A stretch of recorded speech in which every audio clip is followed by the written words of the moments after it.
Hello and welcome to my podcast, The Way I See It. My name is Kalu, and on this podcast, I talk money, the economy, and of course, personal finance. This week, I want to talk about what's been going on in Africa. We've had the change of government, we had the coups with the military taking over, and the one factor that is basically common to all these upheavals has been that these have been former French colonies in Africa, right? So we've had all the way from Guinea to Burkina Faso, now Niger. We've have the army more or less taking over power from the quote-unquote democratically elected government in those nations. So what's really going on? My personal view is that the African nations are more or less taking back their economic independence from France, right? France did give political independence to these nations, but never ever gave them economic independence, right? And how do we know this? There's just one thing we can look at, perhaps, to explain what's happening in Africa right now. We can look at the CFA, or what the French call the CFA franc, which was a currency created by France for use in Africa by its colonies. So this was France created the CFA, we'll just call it the CFA going forward, in 1945. And there are basically two currency, or should we say two economic groups that use the CFA. In West Africa, we have the currency bloc called the WAEMU, it's like a French acronym. And for Central Africa, you have the CAEMC. And essentially, the West uses one type of currency of the CFA, and then the Central Africa uses another type of the CFA. You cannot convert the West African CFA to the Central African CFA and vice versa. But France would guarantee that you can convert the CFA to French francs. This was when we still use the French francs, right? So there was a guarantee of convertibility from CFA to the French francs. So to then issue a peg, which is essentially what France did. France pegged the CFA to the franc. It means that there has to be reserves, right, that you go to and say that these reserves are supporting this peg. So what then France did was that when they converted to the franc, it's at a rate determined by the French. So that it could be 1-to-1, or it could be 10-to-1, or 1,000-to-1.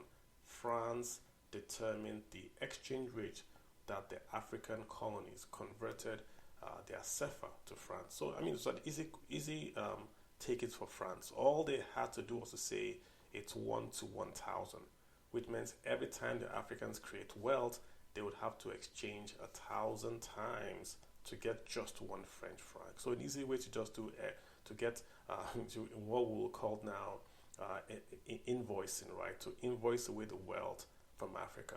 So that's the first thing. The second thing is, remember we talked about the peg? Because the CFA is pegged to the franc, you then have to have reserves to maintain that peg. So what did France do? France essentially created two central banks, once for the West Africans and once for the Central Africans. So the Central Bank of West African States, or the BCEAO, handles the West African, the ECOWAS nations, while the Central Bank for the Central African States is called the BEAC, handles the Central African states like Gabon. What then happens is that when a country like Niger exports gold, Niger then has to pay the proceeds of those exports to, in this case, the BCEAO, which is the Central Bank of West Africa. So Niger would pay the export proceeds to that bank, and then that bank, the BCEAO, the Central Bank of West Africa, created by France, had to keep at least 50% of their reserves in France. So just understand what we're saying here, right? If Gabon sells crude oil, Gabon has to pay the receipt of that crude oil into that central bank, right? And the central bank then takes at least 50% of the reserves to France.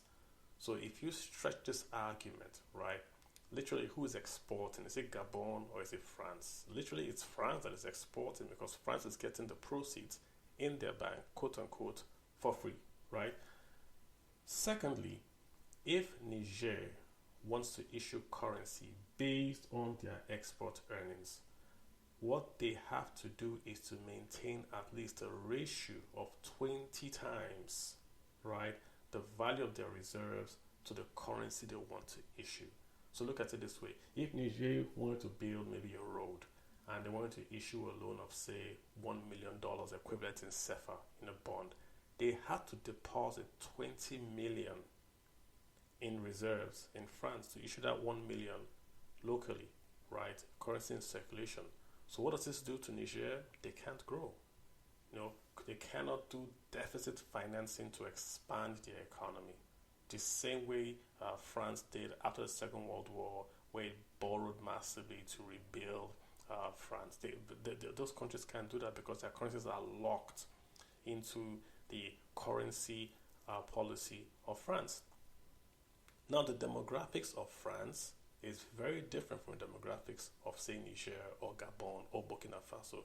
France is a mature economy. The demographics of France are also different. They have older people in France. So what they're more worried about today in France is inflation, right? Not really growth. The economy has matured. But in Niger, they are more worried about growth than inflation. Both are bad. Low growth and high inflation are equally bad. But if you have a growing economy, you can take on debt and maybe eat the inflation for today because you know tomorrow you can build out your economy and then have a higher growth. I can explain with an example. Niger today could borrow money and build a dam. If that dam would supply electricity that will then raise the productivity in Niger, which then creates wealth in the future. So they can take the inflation today to create to create wealth in the future, but not France. France has a different demographic. They are in the EU, so they have inflation targets. But when you tie the CFA to the franc and now the euro, you're essentially making those West African states to adopt the same inflation targeting as Europe, which is not needed. So this has meant that, yes, you get the low inflation, which is what the French will tell you is the advantage of the CFA, but you also get the low growth. You also get the lack of deficit financing, which every nation on earth has used to expand and to create jobs and opportunities for their people. So this one issue of the currency being created by an external party and reserves being kept in France when the wealth is made in Africa has really driven the resentment. I think the military guys are taking advantage of this resentment to then stage the coups, but you can't eliminate the fact that there's a lot of distrust and mistrust of France in Africa simply because of issues like the CFA. President Macron has agreed with the other presidents in Africa that are the former French colonies in Africa that the CFA will go, right? That's a good step. And of course, we do hope that the reserves will come back maybe to Africa, or that the African nations will have more monetary control over the FX that they have earned, which will then allow them to invest more in Africa and reduce this urban drift of young men leaving Africa on rickety boats to get to Europe. If you want to start to cut back, you stop. It has to be an acknowledgement that you're going to send the money back to Africa. Their own money. This is not a loan. It's their own money. Send it back to Africa. Allow them to invest in Africa so that the youth stop going on boats to France and Italy to look for jobs. Give them back their money. Let them invest it. It's their wealth. That's going to be a place to start. So for me, the CFA really has got to go, and monetary independence really has got to come back to the African states that were the users of this currency.